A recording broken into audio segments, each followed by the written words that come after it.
What's going on, guys? Welcome back to the channel. In this video, we're going to be taking a very special look at the all-new 2020 Outback.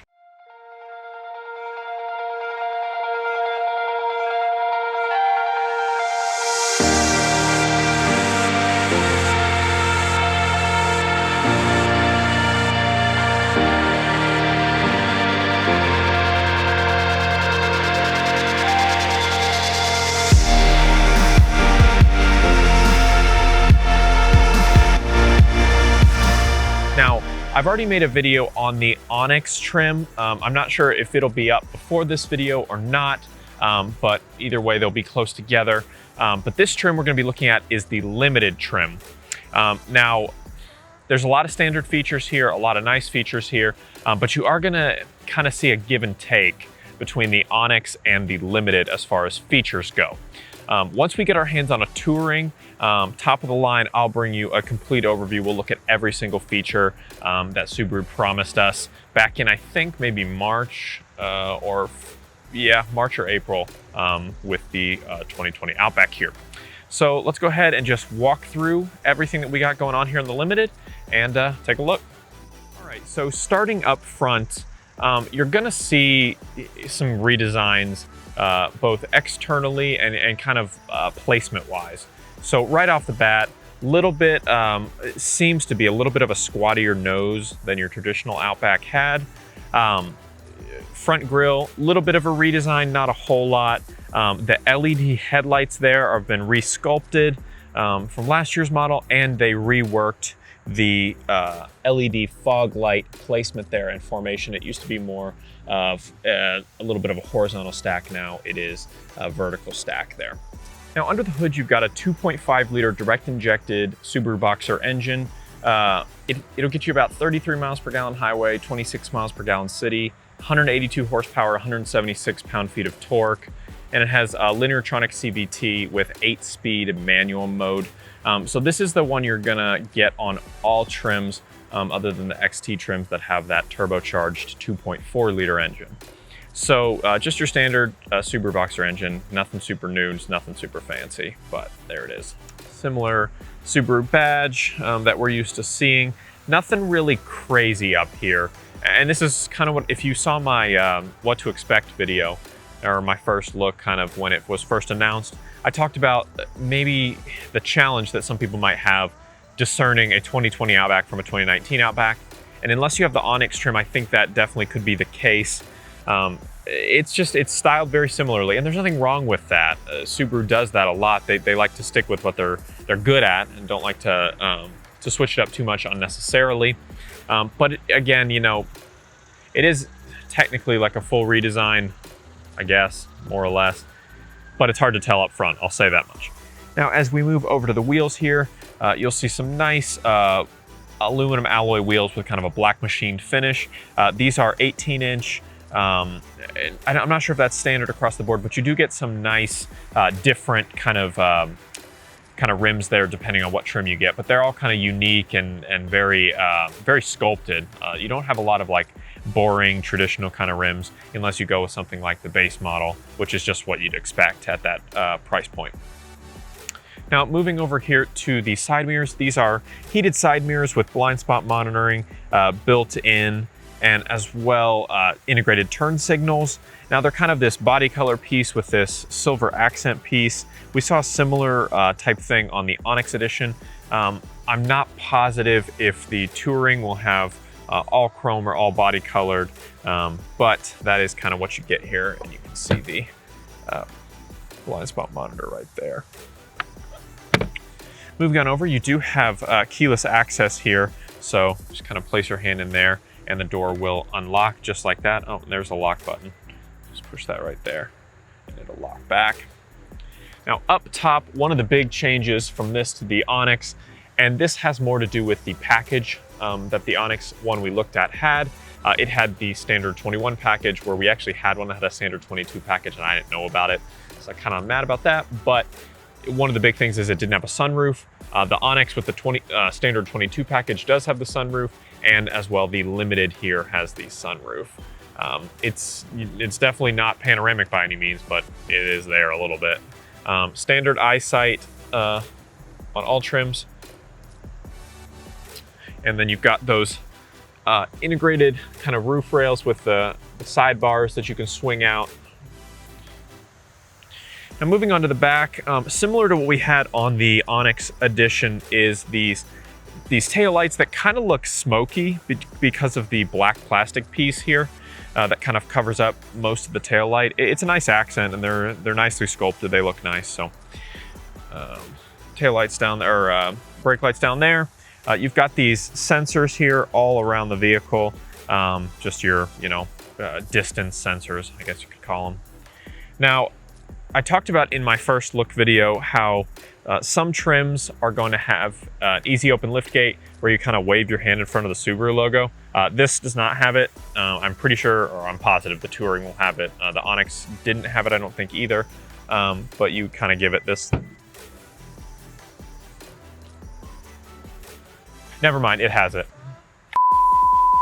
So yeah, it actually does have it. I looked all through the sticker, didn't see any mention of it, so figured it's not available on this limited trim, but there it is. So I would venture to guess that I probably missed it on the Onyx as well. I'll drop a little note here if the Onyx has it. But yeah, you just wave your hand kind of in front of the logo there, and here it comes. So cool, yeah, hands-free liftgate on the 2020 Outback. Then you've got just your standard buttons there to close it that we're used to seeing. Now you have your rear vision camera here, which is standard. Now on the Onyx and some of the other trims, you have a 180-degree front-facing camera. I'll show you that real quick. It's actually not here on the Limited, but it would normally be located actually right here where this plastic piece is. You can see that it could be there, but it's just not. So that just helps kind of with, I guess, your ground clearance and making sure that you've got space and things like that, but not here on the Limited. So let's go ahead and take a look. Now the lift gate back here opens up to a wider rear gate altogether. Just makes it easier, and Subaru's kind of doing this across the board, trying to make it easier for getting kind of large objects into the back here. So you can fit really, really wide because there isn't that kind of this part, the wheel well, where it sticks out. It's not very prominent here, and it gives you a nice big open space there to load up just about anything. Boxes, TV, gear like I've got. I mean, I have plenty more than this, so it's definitely nice. Now, one of the things they also mentioned was a one-touch cover here. This does not have a one-touch cover. This is a manual cover, so I don't know if that's going to be something that is on the Touring or not, but it does have a couple different angles, so you can just do it this standard way, or you can kind of angle it up like that, and then it slides to the top. So different things you can do there. You do have this lever here that will drop your seats there. Pull that and they'll go flying forward. It's not because I've got something in it, but that's normally what it'll do. And then you've got just your mats there and some netting for tools and things like that. So just a standard kind of rear gate, but it is nice and wide this time. And that is just about everything on the exterior. Let's go ahead and hop inside. All right, now inside is kind of really where you can tell the difference between the 2020 and the 2019. Starting with obviously the giant 11.6-inch display that they put in. And in the Onyx video, we kind of talked about how it's broken up. I'll kind of briefly cover that again, just in case you have seen the other video, but there is one cool change that I want to mention that kind of makes it maybe worth it more so. There's a couple other little things around here, and I'll be sure to mention those differences. But let's go ahead and hop in, starting with the display. So right here, you've got the all-new 11.6-inch Subaru Starlink entertainment system. Now, they first kind of showed this off with the 2020 Legacy, which is kind of odd because the Outback came out before the Legacy. So not really sure why they'd show that off first, but anyway, there it is in all of its glory. Now, like I mentioned earlier, the display is kind of broken up into sections here. So you've got this top section here that shows you vehicle information, weather, things like that. Just by clicking through that, some Yep, and then you can disable or enable X mode. Then you've got like the main screen part here with some software navigation buttons here. And then down at the bottom, you have software climate control buttons as well as your heated seat options. So really, you don't necessarily use the entire display because even like when you go into an app, like that app, it only takes up from the bottom of the top panel to the top of the bottom panel. So it's really a little bit more limited. Now it's definitely bigger than your traditional display, but if you were to take like the big 8-inch displays on some of the higher trims of previous years and kind of tilt it like vertically, it'd probably be about the same size. But you do obviously get that extra information at the top and bottom. So it's definitely nice, it looks good, can't argue with that, but I just don't think it's using its full potential there. Now you've got all your standard things here, navigation on the higher trims, radio, media, phone with like Bluetooth. You've got your apps like Apple CarPlay, Subaru Starlink, Sirius XM Travel Link. You've got Car Info, My Subaru, and then you can add shortcuts and stuff. Now, if you go into Car Info, you're gonna get your driving statistics there, and then you can see all your safety features that we got going on here, which is quite a lot, including that distraction navigation or distraction mitigation system. You can see your engine oil life, oil filter life, tire life, all that kind of stuff right there. And then go back to home, just gonna push the little house, and then obviously you can get to some of your vehicle control systems here. So you can turn off VDC, you can turn on or off X mode. Go ahead and turn that on. Auto vehicle hold, I always like having that on. And then you've got your steering responsive headlights that you can turn on and off. Pre-collision braking, lane departure, blind spot detection, and rear cross traffic alert all on right now. And then other things like auto start stop, you can turn that on and off. And your driver monitoring system. Some people don't like it, you could just turn it off right there. Now let's talk about that one feature I was mentioning that kind of sets this apart, and that is the in-vehicle navigation.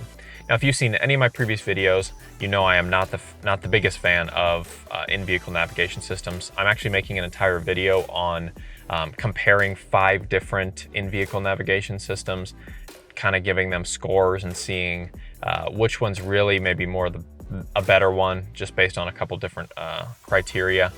But I didn't talk about, because I didn't have one yet, the 2020 systems here with the bigger screen. Now, look at this. If you go ahead and open the map up, it's a TomTom navigation system. It's huge. You've got all of that screen size to show you that map. And the navigation is relatively fluid. The dragging is not the best.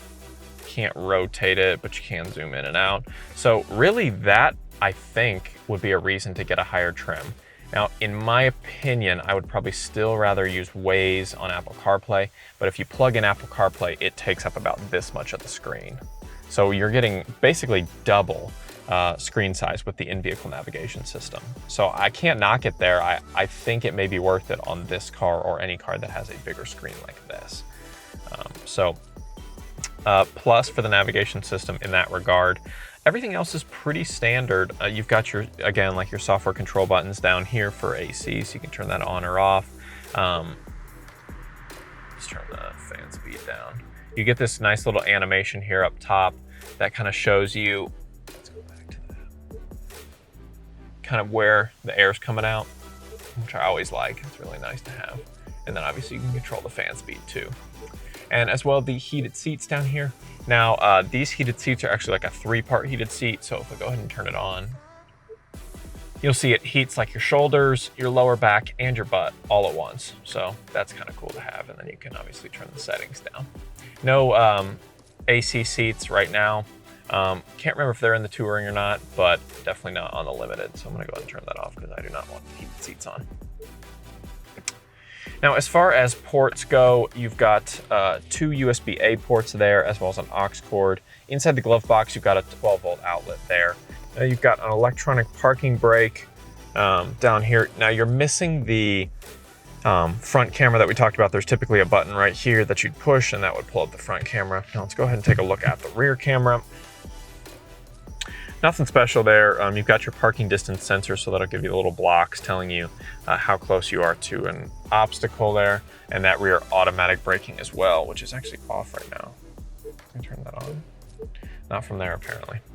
All right, so that's that. Now up here, if you're unfamiliar, this is the driver-focused distraction mitigation system that Subaru has implemented, first seen on the 2019 Forester. It was actually a lot bigger on the 2019 Forester. The whole system was, they kind of moved it around. It's just this little black bar now where the camera and the facial recognition camera thing is. So what that does is if your eyes are not on the road, it will give you a little notification and say, hey, look at the road. As well, you can have driver profiles, and it'll scan your face once you get in the car and it'll adjust everything for you. So if I set my profile and I set my seat preferences, my air conditioning preferences, my radio preferences, all that kind of stuff, I hop in here, it's gonna scan me, say, hey, what's up? And then move the seat, turn the radio on, all that kind of stuff to my preferences. Then if maybe, say, my wife hops in here, she's got her face scanned in, it's gonna switch everything so she doesn't have to, scoot the seat forward or readjust the mirrors manually. It'll do it all for her. So really nice, really cool feature to have. I like that part more than the distraction mitigation system. I understand the importance of it, but it can be a little bit annoying. But the driver profile recognition is really cool. And I have an entire video on that.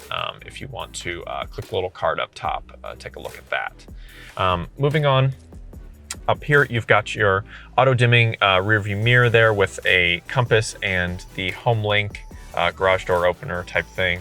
Now, taking a look at the steering wheel, just your typical Subaru steering wheel, really not a lot has changed at all. You've got one new button over here, and this is the lane center button. Now that replaces lane keep assist. Basically, how it's supposed to work, and I'm definitely gonna make a video on this and test it out, is that you are supposed to be able to, when you have the system engaged with the eyesight and stuff like that, you're supposed to be driving. How the old lane assist would work is if you would drift out of the lane, once you would hit or engage with the lines on the road, it would pull you back towards the other side. But it would wait that entire time until you actually got to the line to kind of adjust the steering wheel like that and kind of pull you back. How this is supposed to work is that it's supposed to keep you in the center of the lane. So if you have nice painted lines on both sides and you're going along, and the eyesight system notices you're 1.5 feet from one side and 1.5 feet from the other side, it's going to try and keep you right in the middle there, depending on which way you drift. Like, no matter what, it's supposed to keep you in the middle. And apparently it's supposed to work around curves too, so you can it's almost like you can take your hands off the wheel. Don't do that, but it's almost like that. And I'll definitely be trying it out and seeing if those claims are accurate. But that is what that button is. And then you also have heated leather wrap steering wheel down here. Now up top, just your standard gauges. You've got the little color LCD screen right there that'll give you your driver focus, distraction mitigation system, scan information stuff, all kinds of stuff like that. Radio, speed, you can see all your safety features, your mile counter, all that kind of stuff. You've got a push to start down here for that engine. It also has auto start stop like I mentioned before. Couple different seat profiles there for your automatically adjusting seats. This is a 10-way power adjustable here in the Limited. And it also has, which is kind of cool, a thigh support. So you can grab this little handle and slide the thigh support in and out, which I think is actually really comfortable. And I haven't seen that on another Subaru, so I like that a lot. Now, as far as like new cabin designs, it's definitely like a different layout here on the screen, but you also have this kind of weird like lip thing with this rubbery material here for putting, I guess you can put coins maybe, or anything really that you need to keep, but I couldn't see a use for it personally, but I like, to keep my car cabin pretty like empty of clutter and stuff like that. But you could definitely put like pens or really anything there, I guess, snacks or something. Also, glove box here, just your standard glove box, nothing special about that. You've got this kind of leather material that wraps the entire cabin with a white accent stitching. Now the leather here as well, just your typical leather seating here, nothing too crazy. And you've got the same in the back there. You also have a couple ports back there, some rear vents, and heated rear seats. All right, guys, and that is just about everything that is available here on the 2020 Outback Limited trim. Now, like I mentioned, I've already made an Onyx video. I'm going to be making a lane center video. Definitely will make a touring video when we get our hands on an Outback touring trim. That'll have every bell and whistle under the sun, and we'll look at all that kind of stuff. Yeah, drop a like if you love the video. Leave us a comment down below telling us what your favorite part about the 2020 Outback is. Are you getting your hands on one? Let us know. Don't forget to hit subscribe to be among the first to see more content on the 2020 Outback and all other Subaru models, and we'll see you in the next one.